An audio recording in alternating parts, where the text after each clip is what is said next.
my name's Gill and I'm from Peterborough, based, work here, lived here for 20 years, and I'm a street chaplain.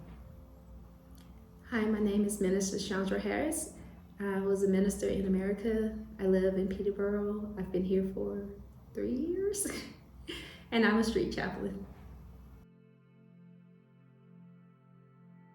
Yeah, so I heard about the Street Chaplain ministry through the Peterborough Light Project newsletter actually, or it was an email.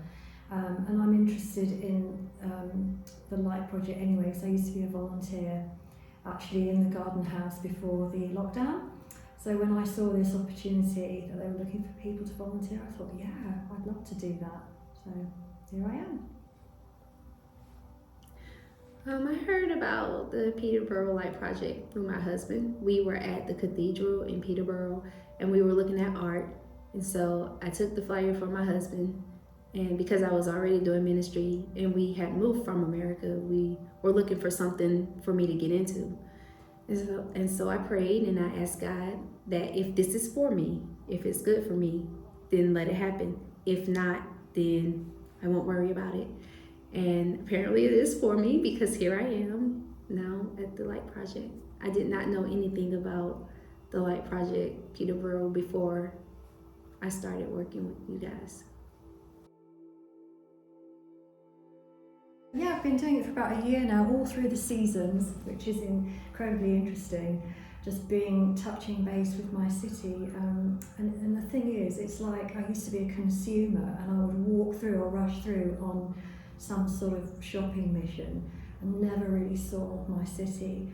And there was a time when God just says, you don't love your city, and you don't even touch it, you don't even see the people that are there, and I want you to go and love the city.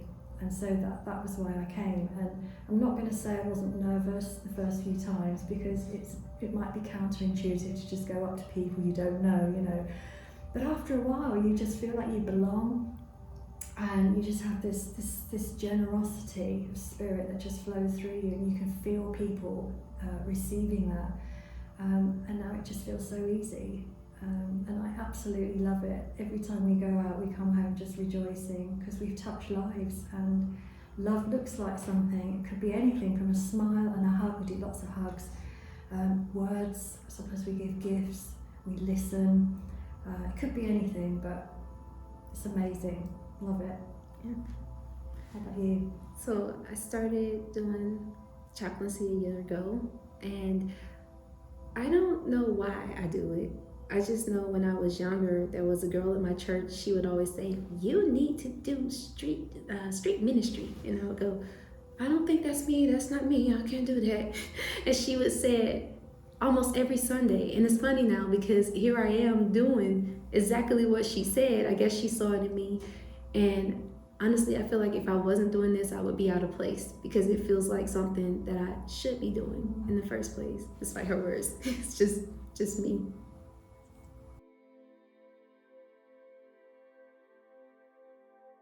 Yeah, so okay, we meet all kinds of people, but there is just a story that is really precious to me. It's a young man, I'll never forget him. Last summer, I was seeing him a lot, and he would always hang around a group of older guys, but he was probably about early 20s, 21, that sort of thing.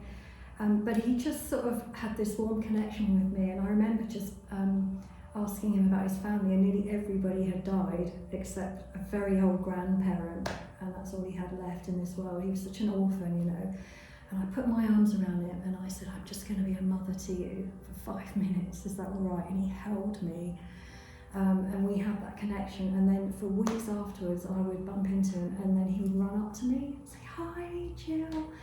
And we'd sit down on a bench, and I'd usually have something on me, like some chocolate. And sometimes I'd give him a gift with some meaning to it that I just happened to bring with me. And I just was a mother to him, for 5 or 10 minutes, and he always knew that. And one day I gave him a postcard with a butterfly on it, and I put a stamp on it. And I said, "This butterfly represents who you are.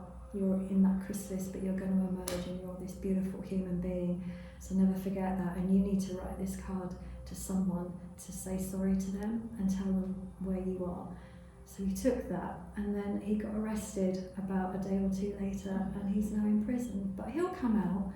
But it's just that touching that one person's life, and being a mum to him. So yeah, that's my little story. So I met a guy this past summer, and we've seen him almost every day since we've been doing chaplaincy together. And he has the brightest spirit. He's always happy when we see him. And when you talk to him, you wouldn't think from the happiness on the outside that he was dealing with the things that he was dealing with. Eventually, he shared something with us that he wanted to take his life. And for months, I thought about it. I prayed. I got my prayer team back home to pray for him, because, when someone meets you and you meet that person, they touch your life, it's like you don't want them to pass away. And I got attached to him, which can happen because we see a lot of people, but we also see what I would call the regular people that we always see when we go out and do street chaplaincy. The last time I saw him, he had taken out some money, so he set himself up in a position where he wasn't as sad as he was before. So I was happy about that. But that is the last time I saw him. So I don't know where he is now. And we bought him a big coat, didn't we? We did. We bought him something, and then he said he was gonna keep it until for special occasions, right? Yeah. What special occasions?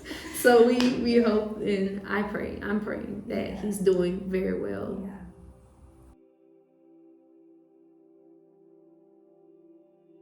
So why become a street chaplain?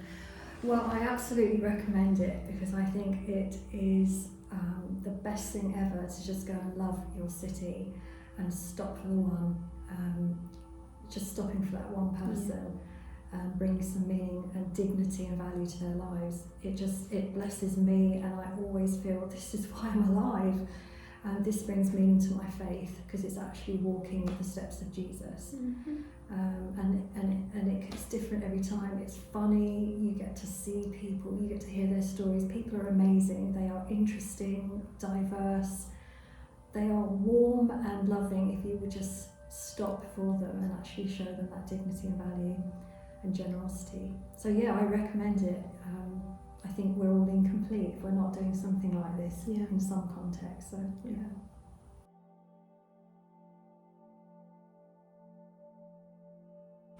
I always tell my son that he is fearfully and wonderfully made. And I would like to say to you that you are fearfully and wonderfully made. God made you who you are. And so on your worst days, when you feel like you have nothing to bring yourself, because you are fearfully and wonderfully made. That means when he thought of making you, he made you with carefulness, and he crafted you just the way you should be, and you're good enough